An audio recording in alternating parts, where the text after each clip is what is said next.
कुठल्याही राजकीय नेत्याला पक्षाच्या पुढाऱ्याला गावामध्ये येऊ देणार नाही आणि जर कोणी येण्याचा प्रयत्न केला किंवा त्याला आणण्याचा प्रयत्न केला त्यांना त्यांची जागा दाखवल्याशिवाय आम्ही राहणार नाही.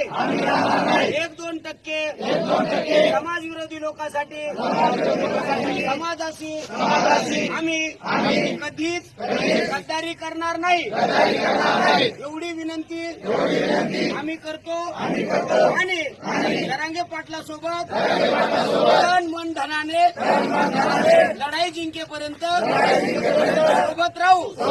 एक मराठा आता कसं